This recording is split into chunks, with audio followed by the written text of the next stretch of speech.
Bonjour à tous et bienvenue dans mes petits papiers. Je suis Judith, je suis démonstratrice Stampin' Up dans le nord de la France.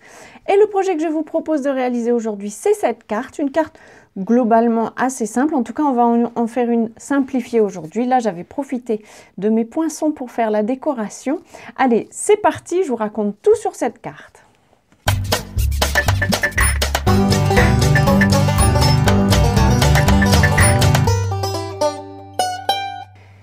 Pour cette carte aux mesures un peu originales et au pliage original, il vous faudra une base de carte qui mesure 26 cm et demi sur 14,85. On va marquer les plis suivants, un premier à 8 cm et un deuxième à 16. Donc 16 sur le coupe-papier de Stampin' Up, c'est pile à la jointure. Il vous faudra aussi un morceau de papier cartonné blanc qui mesure 22 cm sur 9. Et pour celui-ci, on va faire les plis suivants. On en fait un à 7 cm et le suivant à 15. Maintenant qu'on a terminé la découpe, on va pouvoir faire la décoration. J'ai pris donc ma base de, je ne vous l'ai pas dit tout à l'heure, ma base de carte est en béguin bleu, j'ai pris l'encre de la même couleur et j'ai pris des illustrations du nouveau set de tampons, jamais deux pareils. C'est un set de tampons qui n'est pas dans le catalogue papier, vous ne le trouverez que sur la boutique en ligne, mais vous pouvez l'acheter par votre démonstratrice ou sur la boutique comme n'importe quel set de tampons. Je vais tamponner de façon complètement aléatoire ces jolis flocons. Vous voyez, c'est vraiment très simple. En général, je préfère commencer par le plus grand et terminer par le plus petit. Mais là, les tailles ne sont vraiment pas très différentes. Il y en a un très très grand que je garde pour l'illustration principale. Alors en fait, je suis là en train d'en mettre au milieu, mais il y aura notre papier blanc devant, donc et j'aime bien aussi tamponner des illustrations comme ça qui chevauchent le bord, mais ça n'est pas indispensable après tout, c'est vraiment un choix. Pour l'illustration, je vais plier mon papier, donc il va être plié comme ceci en accordéon, la carte aussi d'ailleurs. Il y a juste une petite astuce pour le coller. Pour faire la décoration, je vais faire comme sur cette carte-ci. J'attrape ma brosse estompe qui a déjà servi, qui est déjà bien ancrée. Je ne la réancre pas.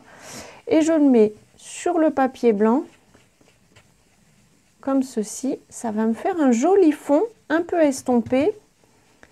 Et comme je n'ai pas réancré, a priori, ça ne devrait pas faire de marque. Vous savez que quand vous ancrez sur le tampon, il faut d'abord déposer un peu d'encre sur un brouillon à côté parce que sinon vous risquez de faire des traces pas très jolies. Là, ça fait un moment qu'il n'a pas été ancré, donc a priori, il n'y aura pas de souci.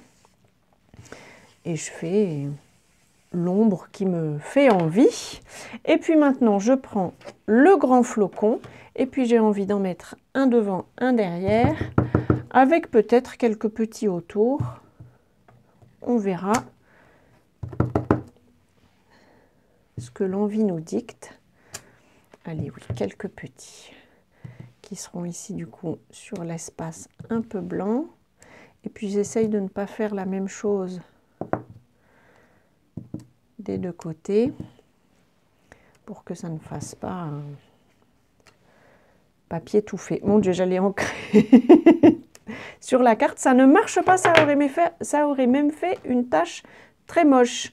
En souhait, je choisis de poser que chaque flocon t'apporte la magie de Noël. Alors moi, j'ai choisi pour cette carte-ci à nouveau de mettre un souhait sur la page du milieu. Mon Dieu, je suis un peu de travers. Tant pis, c'est une carte fait main.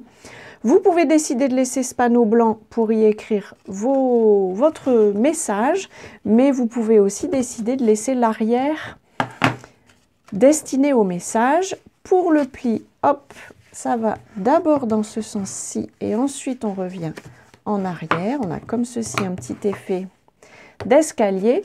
Et pour coller le papier, je vais d'abord mettre de l'adhésif plutôt liquide pour être sûre. D'habitude, j'aurais plutôt mis de l'adhésif scellé, mais là, je veux avoir un peu de temps pour le positionner. J'ouvre complètement la carte, je la pose à peu près au milieu et c'est ce bord-ci que je vais caler contre le bord de la carte.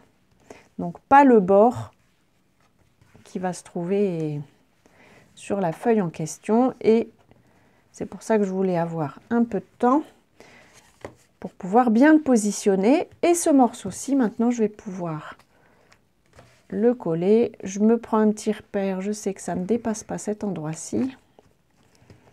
Et maintenant, je peux rabattre le devant. Je vais utiliser ça pour éviter de faire des traces de doigts. Et voilà, donc pour cette version-ci, j'ai voulu ne pas vous saouler en réalisant des décorations. Je me suis arrêtée à ça.